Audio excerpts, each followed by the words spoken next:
মাছ মাংস তো আমরা সব সময় খেয়ে থাকি, কিন্তু বিভিন্ন ধরনের সবজি ডাল এ সকল সাধারণত বানাই না আমরা। তো আমার এই ছোলার ডালের রেসিপিটা একবার বানিয়ে দেখো, দেখবে বাড়ির সবাই আঙুল চেটে খাবে। চলো তাহলে আমার এই রেসিপিটা দেখে নাও ঝটপট। নমস্কার, অন্বেষা ভ্যারাইটি ভিডিওতে স্বাগত জানাচ্ছি আবারও একটি নতুন ভিডিওতে। তো আজকে আমি ছোলার ডাল সারা রাত্রি ভিজিয়ে রেখেছিলাম 200 গ্রাম, ধুয়ে জল ঝরিয়ে নিয়েছি। আর দুটো বড় সাইজের আলু টুকরো করে কেটে নিয়েছি খোসা ছাড়িয়ে। তারপর আমি একটা প্রেসার কুকার নিয়েছি, প্রেসার কুকারের মধ্যে ওই জল ঝরানো ছোলার ডালটা দিয়ে দিলাম টুকরো করে রাখা আলুগুলো, আর তাতে দিয়ে দিলাম পরিমাণ মতো জল। আমি খুব বেশি জল দেব না, একটু শুকনো শুকনো করব, তাই আমি অল্প পরিমাণে জল দিলাম। এতে স্বাদ মতো লবণ দিলাম, 1 চিমটি হলুদের গুঁড়ো দিলাম, দিয়ে প্রেসার কুকারের ঢাকনাটাকে আমি আটকে দিলাম। আটকে দিয়ে আমি গ্যাসে বসিয়ে দিয়ে দুটো হুইসেল দিয়ে দেব। দুটো হুইসেল দেওয়ার পর নিজের থেকেই প্রেসারটা বেরিয়ে যাওয়ার পর আমি ঢাকনা খুলে তোমাদেরকে দেখাচ্ছি ডালটা আমি কেমন সেদ্ধ করেছি।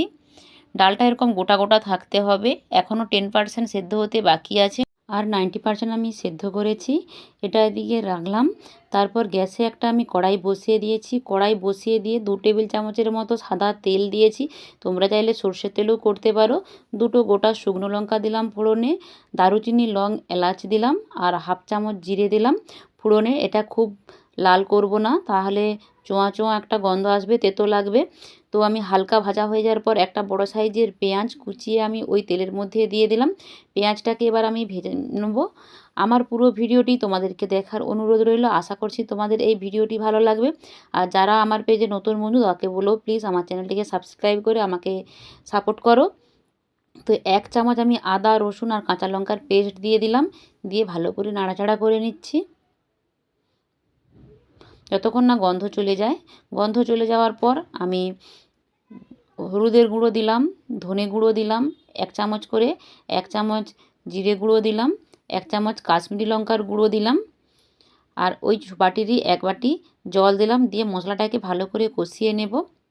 আমি তেলের পরিমাণে কম দিয়েছি, তোমরা চাইলে আরেকটু তেল ব্যবহার করতেই পারো, কোনো অসুবিধে নেই, তোমাদের পছন্দ মতো তোমরা তেল দিও। মশলাটা ভালোভাবে কষানো হয়ে গেছে। একটা টমেটো কুচি করে ওই মশলার মধ্যে দিয়ে দিলাম, সামান্য লবণ দিলাম যাতে তাড়াতাড়ি টমেটোটা গলে যায় লবণ দেওয়ার কারণে।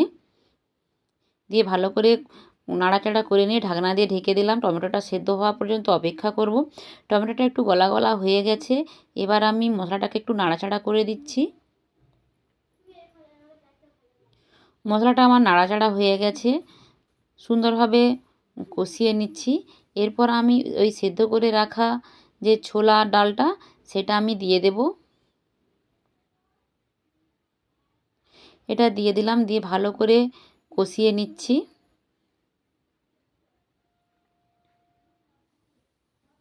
তোমরা চাইলে আরও কিছু এর সঙ্গে সবজি ব্যবহার করতেই পারো, কোনো অসুবিধে নেই।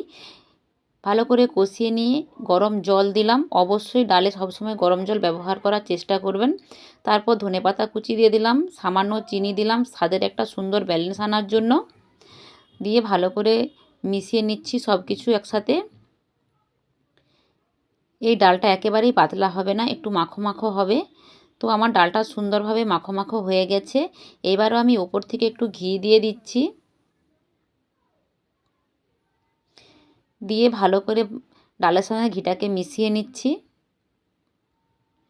তোমরা যদি চাও আবারও গুঁড়ো গরম মশলা দিতেই পারো, কিন্তু আমি পছন্দ করি না তাই দেই না। তো এবার আমার হয়ে গেছে, নামিয়ে নিচ্ছি। একটা সার্ভিং বুলে আমি নামিয়ে নিচ্ছি ডালটাকে। রুটি, লুচি, পরোটা যে কোনো পছন্দ মতো খাবারের সঙ্গে এই ডালটা পরিবেশন করতে পারো। এটা খেতে সত্যি খুবই অসাধারণ হয়। তো আমার এই রেসিপিটা তোমাদের কেমন লাগলো অবশ্যই কমেন্ট সেকশানে জানিও। তোমাদের মতামতের অপেক্ষায় রইলাম। আর বেশি বেশি করে একটু বন্ধুদের মাঝে শেয়ার করে দিও। আজকে বিদায় নিচ্ছি, দেখা হবে পরবর্তী ভিডিওতে। টাটা, সবাই ভালো থাকুন।